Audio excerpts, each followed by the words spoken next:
Hello everyone. So today we're going to discuss the flow of life force and the female orgasm, especially in the sacred union in both masculine and feminine, and how it also affects our daily life in this modern world. Now, if you haven't got my book yet, the Sex Priestess Manual or the Sex Magic Evolution or Symbols of Sex Magic or my other books, please go so and get them. You gotta kind of go to the book that calls you the most at this point, and I promise you then you're gonna keep following it. And then Igniting the Dragon out on this Lions Portal, August 8th. It's a short book, as you can tell, shorter than my other books, but very powerful, especially if you know anything about the dragon energy and how it truly united with our dimension this year of 2024. All right, so let's continue.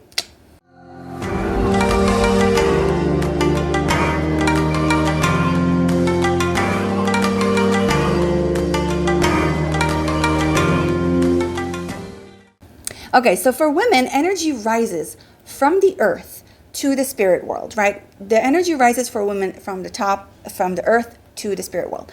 And then emphasizing the importance of the lower chakra as the starting point for the energy flow for women. So when a woman is in a constant state of survival in her everyday life, if she is worried about money, lacking material stability, feeling insecure, and having no sense of security in the physical world, this weakens the lower chakra. It starts, and then what happens when the lowest chakra is weakened, it starts to pull energy from the chakras above. So it's going to start disrupting the natural upward flow for the life force of a woman. Life force is drawn then from the center of creativity, which is, for example, it's going to so if the energy is weakened down there, then it's going to draw and pull energy instead of going up. It's going to pull energy down from the solar plexus, right? And then from the heart chakra. Eventually, it gets depleted even from the higher chakras, including our throat chakra, which is related to our speech and expression, and then our third eye and our crown, which is related to our spirituality and our divine work and our mission, and also connection to the mother. So in this state, the woman loses connection to her life force, the mother, the upper dimensions, and also the spirit world, and she ceases to live in her femininity. In this weakened state, she is often unattractive to other men. She lacks the power to create, experiences fatigue and stress, and most likely will also manifest some sort of a physical illness. Now, for men, the energy naturally flows downwards from the higher dimensions down. That's why it's more easy for a man to be grounded, right? To just be grounded in his physical world.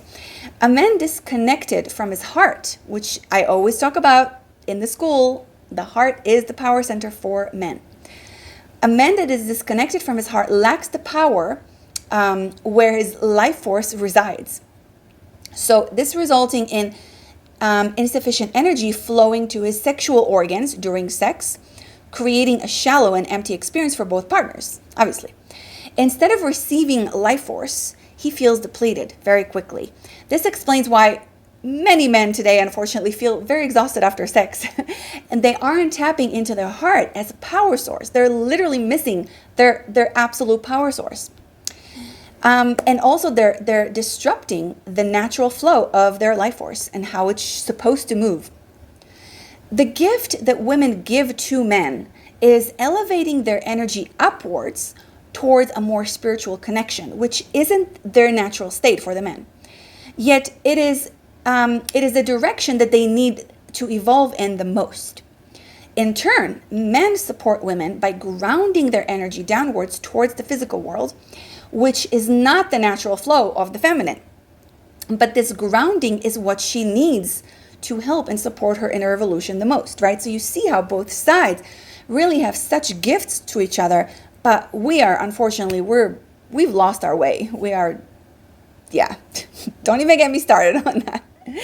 So this balanced flow of energy between male and female is healthy, but unfortunately it's not usually the reality these days and haven't been for a very long time. Since no one teaches this to us from a very young age, guiding young boys and girls from a young age to understand and honor themselves and the opposite polarity is crucial. This guidance leads to sexually healthy and empowered individual who can more easily form sacred union, as well as it literally helps us, humanity, and our collective consciousness to evolve and to be sovereign and free. In the moment of orgasm, two partners have the possibility of a true connection and embodying their full godliness. However, for women, the orgasm represents our connection to all creation, even when experienced alone. A man, on the other hand, needs a woman to connect to the source. Hence, the work of a sex priestess can never be done by a male. I say this a lot, and I'm really pissed off at a lot of the BS that is happening in the spiritual tantra community, where a lot of male think that they can do the work of a sex priestess, and they're actually creating more trauma, more chaos within the collective consciousness and the group consciousness that they're in. I have so much. I'm just really upset at the lack of integrity and truth. We don't need more BS. We need truth right now. This is really the only medicine we need. So this is why I started this school too, because we really have to come back to the utter space of sacredness and initiation. And we've lost it. We've lost it. I mean, I say this a lot. The spiritual community has been really infiltrated by the dark forces. I don't even hang out in the spiritual community anymore. I cannot stand the energy in most places. Obviously, there are people who do good work. There are very small groups who do the good work, but I try to stay away from it because I am here to serve the mother and to serve the souls of humanity, not their ego. And this is why, I don't care if I have 1 million followers on social media, although it helps to spread this word, but I've been shadow banned for 8 years. But it's about the legacy that we're living. Am I living this world in this dimension? Not that I believe in death, because there is no death. But am I going to leave this dimension knowing that I have left codes of truth, that I've sparkled some seeds of actual truth? Or I created more chaos and confusion and BS, right? Just to get more followers on social media, which is really ridiculous. So the work of a sex priestess cannot be done by males, okay? Period. Also, a male has no womb. So he doesn't have the capacity of transmuting energy like a female can, all right? That doesn't mean that all females can transmute energy the same way. That's why you have to go through initiation. That's why you have to do shadow work. That's why you have to do body purification. That's why you have to really commit yourself to this path of sacredness in order to do this work in a good way. None of us are going to be ever perfect.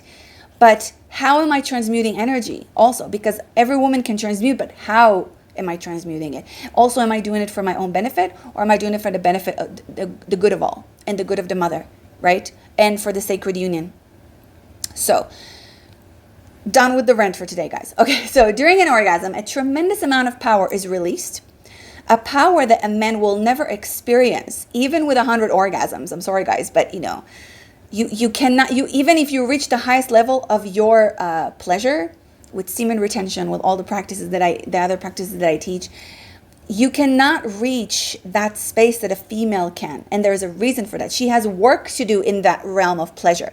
Pleasure is literally that energy that moves the divine feminine force in order so she can keep transmuting the energies of light and freedom and love and unity in the universe. And of course, this is why the dark forces, as I call them, the dark wizards, wanted to suppress for so long. They've been wanting to suppress female sexuality and female pleasure, especially, for so long in many different horrific ways. All right? Hopefully that makes sense. All right, so when women orgasm with a man, if I'm a woman and I orgasm with a man, then I share this power of my orgasm, which is tremendous life force, and my soul with him. So physically, spiritually, and emotionally, some sort of a gate inside of me is opening up, okay? The explosion in a woman's sexual orgasm and in our sexual organs during an orgasm is opening literal portals. Men cannot do that by themselves, all right? Also, if you have a gay couple, a homosexual couple, they cannot open the same portals. They cannot transmute the same energy. There's no womb involved. If you have two women, two lesbian women, there's no physical sexual alchemy, obviously, because we don't have the seed in the womb, but there is more potential to create, to open these portals and transmute energies. I'm sorry, guys, but that's the truth. I'm just giving you the way it is. It doesn't mean that a homosexual couple cannot create a beautiful spiritual sacred union, because they absolutely can. And hopefully they will. So the crucial question, as you know now, is which portal is being open. As I wrote in my Sex Magic Evolution book, my first book, I talk about these portals that are opening through sex. And so, but the question is, what portal are we opening? Women generally have a stronger sexual appetite, although the dark masculine society wants us to believe otherwise. There's a craving for ecstasy at the core of our being as women. Men these days often experience lust, which is different from the divine masculine desire for connection and evolution. That's very different. Lust is fueled by the dark masculine energy and the shadow masculine, a desire to take energy from the woman instead of giving to her. Because the masculine is the giver. The woman, the feminine, is the vessel. The masculine gives from the upper dimensions into the vessel, lowers the energy, lowers the life force into her, and she receives it. But when a man is in lust, he does exactly the opposite. He takes from the woman. And unfortunately, men are in this place today. There are very few men. I know that they're out there, but very few men who want to give to the woman in and outside of bed. So if we harness our nature correctly, we can create wonderful things in the world and enjoy incredible heights in our sexual and spiritual experiences. It's disheartening, to say the least, that many women, when in love with a man and seeking to please him, forfeit their right for an orgasm. This happens a lot, especially with young girls. We accept it as natural not to reach climax when a man always must orgasm. Or he may be disappointed or unsatisfied. I'm really grateful for my earthly mother, by the way. Thank you, Ima. She taught me very well. And although, my first sexual experience was amazing. I was 18. It happened with my boyfriend. It was in my room. It was a safe space. And I always knew that my orgasm, even if before I knew why, I always knew that my orgasm is important and it's powerful. And I never faked, an orgasm with a man. I never did that. And hopefully, I don't think I'm never going to do it. Knowing myself, not going to do that. We accept it, a lot of girls accept it as natural. Especially a lot of young people today watch porn and they learn sex in very distorted ways, to say the least. So they think, the male has to orgasm first and they have to serve his sex first. No, it's exactly the opposite. This mindset is ingrained in us by the dark masculine culture designed to keep women in service to men and destroy the sacred union for everyone, because the sacred union is also the key. It is the key for the collective consciousness liberation and sovereignty. I'm going to repeat that because that's super important what I just said. Okay? The sacred union, the true sacred union, is the key to the collective consciousness liberation and sovereignty. Let that sink in. Okay. So scientifically, it's proving that during an orgasm, a chemical is released that fosters a sense of connection to the person involved. If a woman feels that a man is not right for her, a feeling that we often instinctively know, some women will not allow their bodies to experience an orgasm. This is what happened to me many times when I was younger, is my body literally could not orgasm. It could not. Because deep down, my soul, even though, I have a crush on this guy and I like him and blah, blah, blah.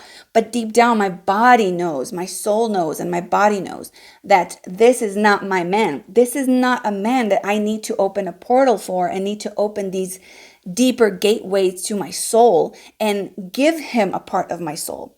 And so I did an orgasm. I could enjoy the intimacy. I could enjoy the kissing and the touching and all the rest. But if your body doesn't want to orgasm naturally with a man, don't push it. Don't force it. Listen to your body. Your body knows, even if your mind doesn't, even if your ego, your shadow doesn't. Listen to your body.